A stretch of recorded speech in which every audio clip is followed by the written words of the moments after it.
시국이 시국이다 보니 거의 사람들도 만나지 못하고 회사와 집만 오가면서 지내고 있습니다. 그렇게 출근할 적이나 퇴근할 적에 여러분들의 사연을 들으면서 시간을 보내고 있어요. 여러분들이 보내주는 이야기를 들을 때마다 나라면 이렇게 한다, 저렇게 한다 생각을 자주 하곤 했죠. 그래서 저도 얼마 전 남편과 저 사이에 있었던 이야기를 한번 써보고 싶어서 이렇게 사연을 보내봅니다. 이런 적이 처음이라 조금 서툴 수도 있어요. 먼저 저와 남편은 맞벌이 부부입니다. 요즘에는 사실 외벌이 하나로 먹고 살기엔 빠듯한 세상이잖아요. 남편은 저보다 이르게 출근을 하고 저보다 늦게 퇴근을 합니다. 저는 9시 출근에 6시에 퇴근하고요.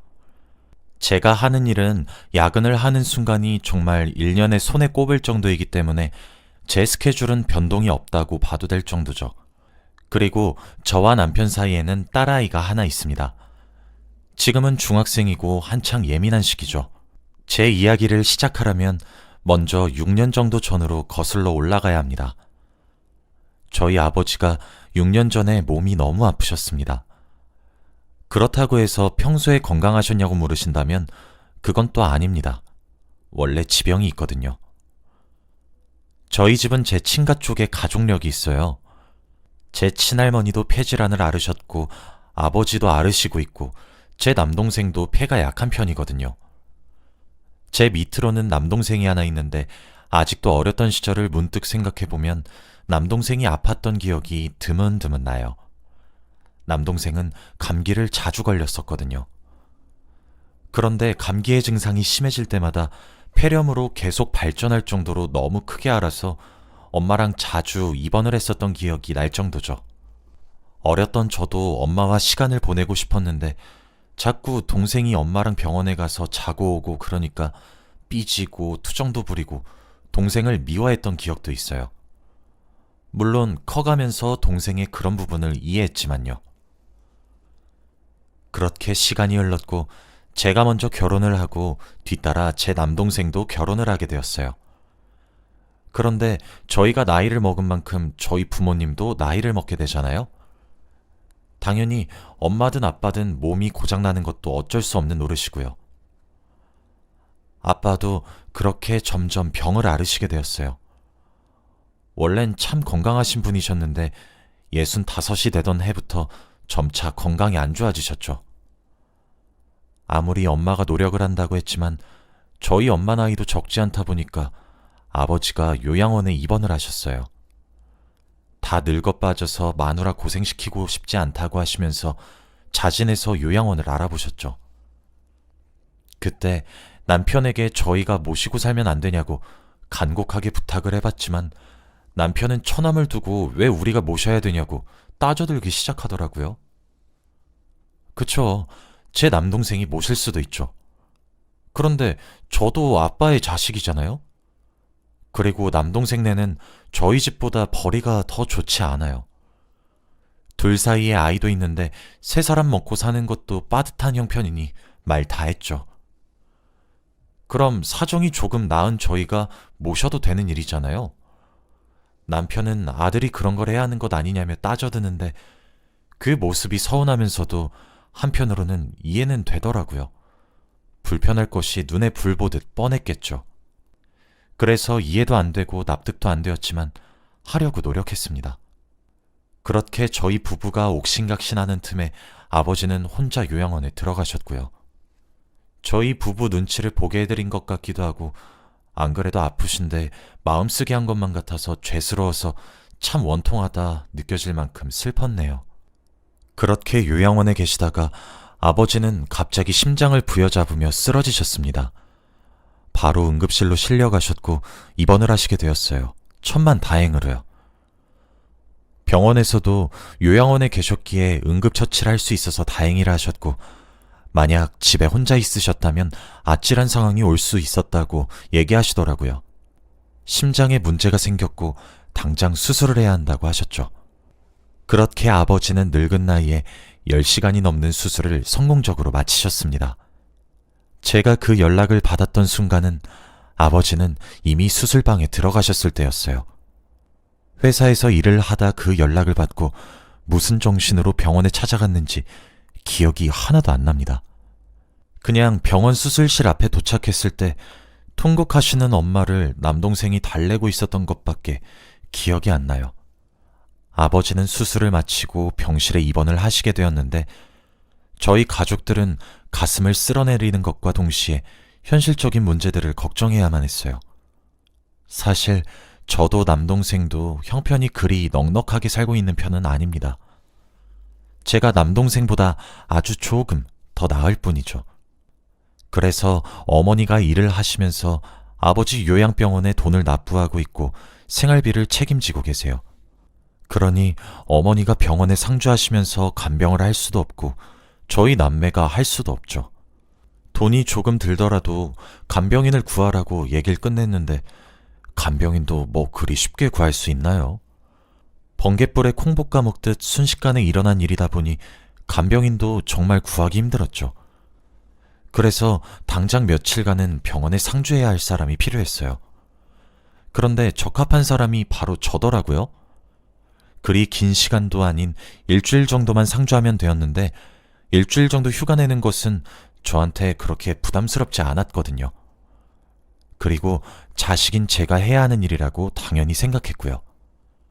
제가 일주일 간병을 하고 나면 엄마가 며칠, 동생이 며칠 휴가를 내서 간병인 구할 때까지 돌려막기 하듯 지내기로 했죠.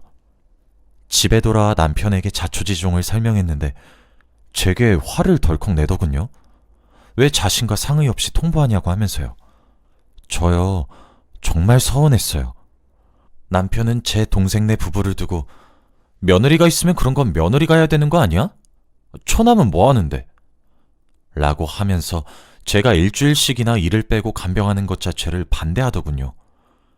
그리고 이런 걸 왜 자신한테 상의하지 않고 결정을 하는 것이냐고 하면서요. 그래도 제가 자식인 내가 해야지. 생판 피 한 방울 안 섞인 며느리가 시아버지 똥오줌을 어떻게 받아내? 딸 자식, 아들 자식도 더러울 수 있어, 여보. 이번 한 번만 이해해줘. 라고 호소했습니다. 그랬더니 그래, 네 멋대로 해라. 아주 내가 우습지? 아휴 하면서 가지 말라는 메시지만 보내더군요. 아무리 남편에게 논리적으로 감정적으로 설명을 해도 네 알아서 해. 너 잘났잖아. 라는 등의 답변으로만 일관하고 있는데 진짜 5만 가지 감정이 교차하더라고요. 그리고 그때가 또 메르스가 한창 유행할 당시였습니다. 지금처럼 마스크를 쓰는 일을 생활화해야 할 정도였죠. 그렇게 한참 너 알아서 해라, 너 맘대로 해라 라는 말로 간병을 막더니 나중엔 메르스를 꼬투리 잡아 딸아이를 내세웠어요. 제가 거기 가서 메르스라도 옮겨오면 어떻게 할 것이냐고 하면서요.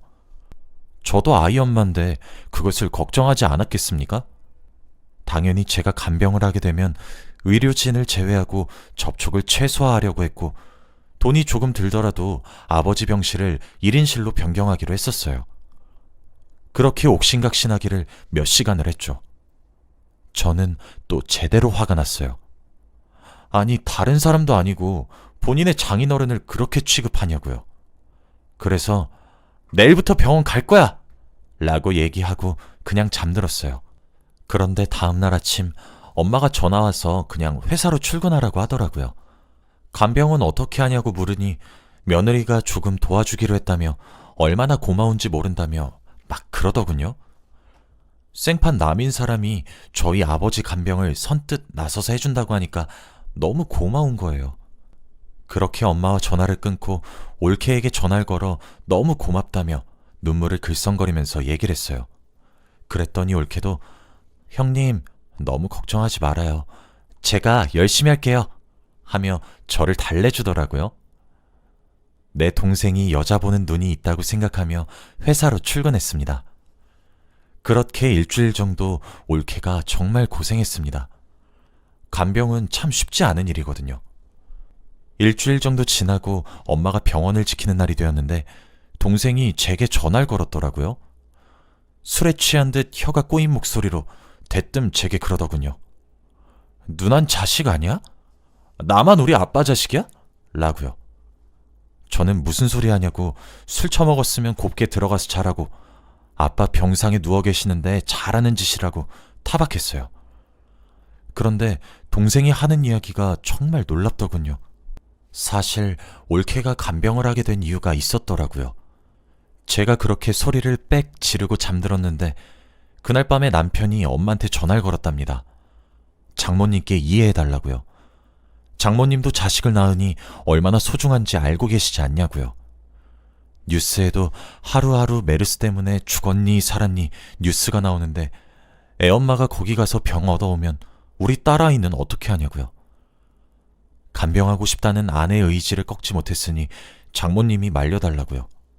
제게 어떻게 이러고도 누나가 자식이냐고 소리를 빽빽 지르는 동생의 타박을 듣는데 가슴이 천갈래 만갈래로 찢어지는 줄 알았습니다. 불효도 이런 불효가 없다 싶더군요. 당연히 남편에게 따져 물었고 결국 정말 큰 부부싸움을 하게 되었습니다. 그리고 그 이야기를 시댁에 그대로 일러 바쳤는지 그 다음 날부터 시어머니랑 시아버지께 전화가 미친 듯이 와서 받았더니 여자는 결혼하면 출가 외인인데 장난하냐? 네가 그래서 안 되는 거다. 우리 손주 아프면 책임질 거냐? 등등 제 가슴에 비수 꽂는 말, 제 눈에 피눈물이 나는 말들만 골라서 하셨습니다.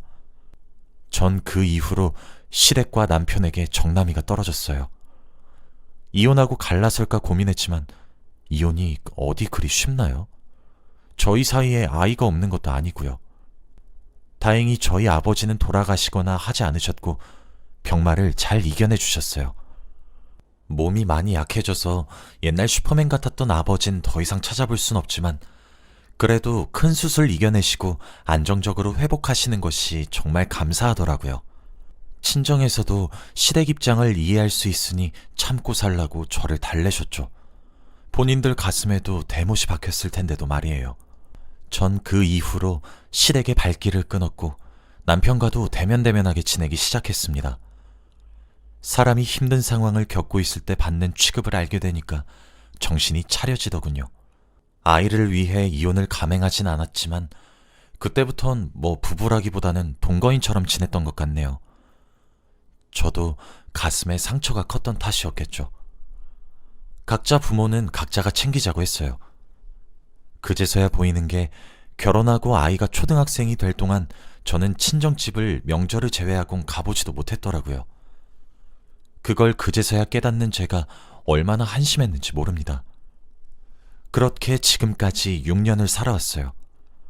아이가 성인이 되면 갈라서려고 했어요. 그런데 참 세상 일이 신기하고도 우스운 것이 많나 봐요. 남편이 며칠 전에 제게 그러더라고요. 시아버지가 병에 걸리셨고 급하게 입원을 했다고요.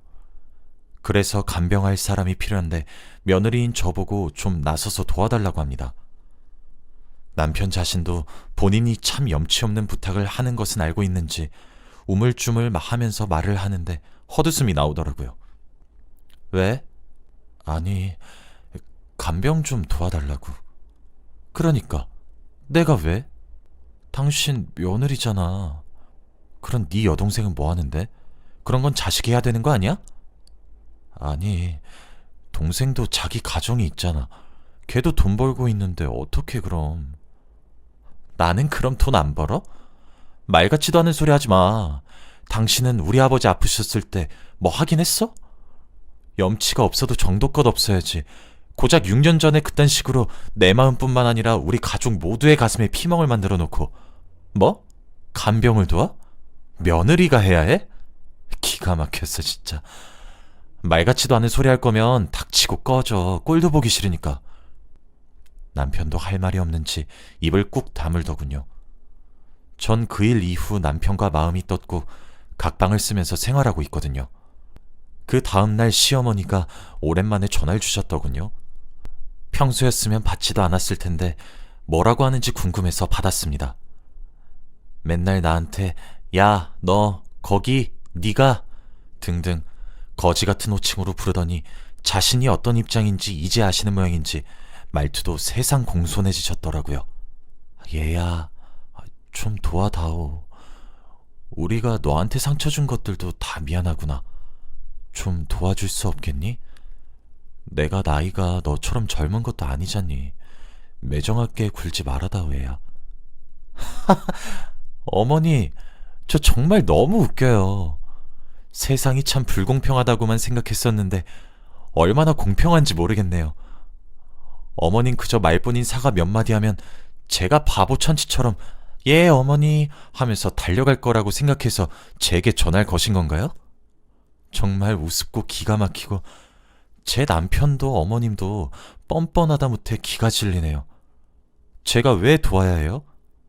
잘난 아가씨 시키세요. 아, 맞다. 딸들은 결혼하면 출가 외인이라고 하셨죠? 그래도 뭐 어쩌겠어요. 며느리는 제가 안 할 거라는데 딸이라도 도와야죠. 안 그래요, 어머님? 더 이상 저한테 시아버님 간병 가지고 연락하는 일 없으셨으면 좋겠어요. 염치가 있으시다면 말이에요. 라고 쏘아붙인 뒤 전화를 바로 끊었습니다. 회사에서 일을 하다 전화를 받은 거였는데 전화를 끊고 얼마나 배를 잡고 웃었는지 몰라요. 저도 그렇게 웃는 제게 놀랄 만큼요. 전 제가 그렇게까지 생각이 들 줄 몰랐는데 정말 죄송스런 생각이지만 꼴좋단 생각이 절로 들더라고요. 그날 밤 집으로 돌아가니 남편이 웬일로 먼저 집에 들어와 저를 반기더라고요. 집도 싹 치워놓고 저녁도 차려놓고 꽃도 한 다발 건네고 식탁 위에는 와인과 케이크도 놓여져 있었습니다. 결혼하고 난생 처음으로 남편이 집안일을 했고 제게 이벤트를 해준 거죠. 속이 얼마나 뻔히 보이는 일입니까? 정말 기가 더 질리더라고요. 여보, 오늘 고생했고 수고했어. 음식은 입에 좀 맞아? 처음 해봐서 잘 모르겠네. 오늘 한번 해보니까 여보야가 나한테 얼마나 사랑을 쏟은 건지 알겠더라. 항상 고마웠어. 하고 싶은 말이 뭐야? 응? 아니, 속이 빤히 보이니까 모른 척이 안 돼서 물어보는 거야. 나랑 지금 뭐 하자는 거야? 아, 그게... 그래, 말할게. 우리 집에 우리 부모님 데려와서 모시고 사는 건 어때? 그게 아버지가 암이잖아. 병원도 우리 집에서 훨씬 가까우시고 아무래도 엄마 혼자 아버지 곁을 지키는 건 좀 걱정도 많이 되고 엄마 저러다 쓰러질 것 같아서. 내가 왜? 응? 내가 왜 그래야 되는 건데? 당신은 내 와이프잖아. 우리 부모님 며느리이고 당연한 도리지. 당신은 그럼 우리 아버지 아프실 때 사위돌이 했어? 며느리랑 사위랑 어떻게 같아. 그땐 내가 미안해. 지금 생각해보니 너무 심했던 것 같아. 앞으론 당신 친정에도 자주 가자. 어? 내가 앞으론 더 잘할게. 아니, 잘해주지 않아도 괜찮아. 우리 6년 동안이나 각자 부모님 각자 챙기고 살고 있고 쓰는 돈도 생활비만 따로 각출해서 쓰고 있잖아? 당신 이러는 거 정 떨어져. 지금이라도 갈라서고 싶은 거 내 자식 얼굴 봐서 참고 있는 거야. 왜? 당신도 당신 부모 아프다니까 가슴이 찢어져? 그래서 나한테 사과하니? 당신은 그럼 우리 아버지 아프실 때 나한테 그렇게 행동해서 사람 자존심이며 마음이며 다 짓밟아 놓고 내가 당신 부모 웃으면서 간병할 거라고 생각했니? 네가 만약에 그때 나한테 먼저 모시자고 했거나 간병이라도 마음 편하게 하라고 보냈으면 이번엔 네가 말 안 했어도 내가 모셨을 거야. 내가 누구 좋으라고 그래? 내가 당한 게 있는데. 왜? 난 뭐 너처럼 똑같이 굴면 덧나? 미안하다고 하잖아. 더 잘하겠다고 하잖아. 장인어른이 그래서 돌아가셨어? 아니잖아. 이젠 건강하시잖아. 그런데 우리 아버지는 암이라고. 여보, 제발. 우리 아버지도 심장에 문제 생겨서 생사를 오락가락했어. 당신, 우리가 살고 있는 집에 시부모님 한 발자국이라도 들이면 바로 이혼이야. 그것만 명심해. 그러게 인생 한 치 앞을 못 본다는데 나한테 왜 그랬니? 평생 후회하며 살아. 너 자꾸 이런 식으로 나오면 이혼 소송 걸 거야. 넌 부양의 의무도 소홀히 하고 지금 나한테 부부의 의무도 소홀하게 하잖아. 재산 다 뺏기고 홀몸으로 구차하게 쫓겨나고 싶으면 자꾸 그딴 식으로 나와봐 어디. 와, 이젠 회유가 안 되니까 또 협박을 하네. 그래, 이혼 소송? 걸어봐. 나라고 증거 없는 줄 알아? 너 나랑 각방 쓰고 술집에 여자 만나러 다녔더라? 네 신용카드 거래 내용만 조회해봐도 내가 소송해서 이겨. 말이 되는 소리 좀 해. 왜? 내가 각방 쓰고 멍청한 여자라서 그딴 것도 모르고 있었을까봐? 내가 말하지 않은 건 이제 니한테 기대하는 건 내 자식한테 아빠로서의 책임감뿐이기 때문이야. 소송? 그래, 어디 한번 해봐. 내가 무슨 증거를 어떻게 얼마나 모았을 줄 알고 까불어? 누가 이기나 해볼래? 열받게 하지 말고 네 방으로 꺼져. 꼴도 보기 싫으니까.